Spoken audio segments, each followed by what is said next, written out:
ang alamat ng kamatis. Noong unang panahon, sa isang maliit na nayon na matatagpuan sa pagitan ng mga luntiang burol at isang malinaw na kristal na ilog, may nakatirang isang mabait na dalaga na nagngangalang Amaya. Nakilala siya sa kanyang kagandahan, ngunit higit pa sa kanyang pakikiramay.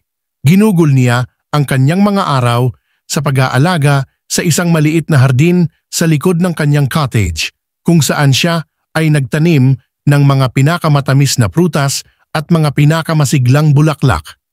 Bago tayo magpatuloy, kung mahilig kayo sa mga kagaya nitong kwento, ay maaari bang pakisubscribe ang ating channel na Vando Vlog.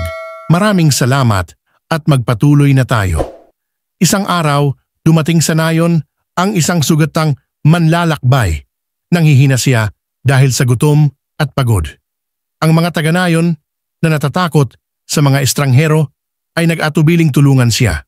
Ngunit si Amaya, dahil sa kanyang pagdurusa, ay dinala siya sa kanyang tahanan. Nag-alok sa kanya ng pagkain at tirahan. Inalagaan niya siya pabalik sa kalusugan, pinapakain siya ng mga sariwang prutas at pinakamainit na sabaw. Sa paglipas ng mga araw, ang manlalakbay na nagngangalang Lukan ay lumakas at inihayag ang kanyang tunay na pagkatao. Siya ay isang Diyos na nagbabalat kayo, na sumusubok sa puso ng mga mortal. Amaya, wika ni Lukan, nagpakita ka ng kabaitan nang walang hinihintay na kapalit. Bilang regalo, bibigyan kita ng isang halaman na magpakailanman na magdadala ng init ng iyong puso at yaman ng iyong kaluluwa. Gamit ang isang kaway ng kanyang kamay, binago ni Lukan ang hardin ni Amaya. Isang bagong halaman ang umusbong mula sa lupa na namumunga ng bilog, mapupulang mga bunga na kasing liwanag ng papalubog na araw. Nang kumagat si Amaya, namangha siya. Makatas, matamis at medyo maasim ang prutas, hindi katulad ng anumang natikman niya.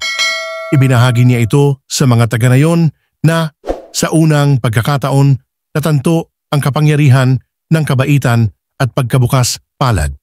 Ngunit may isa pang regalo si Luka. Ang bungang ito ay magdadala ng iyong pangalan. Ang sabi niya, tatawagin itong Tomatl upang ipaalala sa mundo ang init ng iyong puso. Sa paglipas ng panahon, nagbago ang pangalan, ngunit ang prutas ay nanatiling minamahal ng lahat.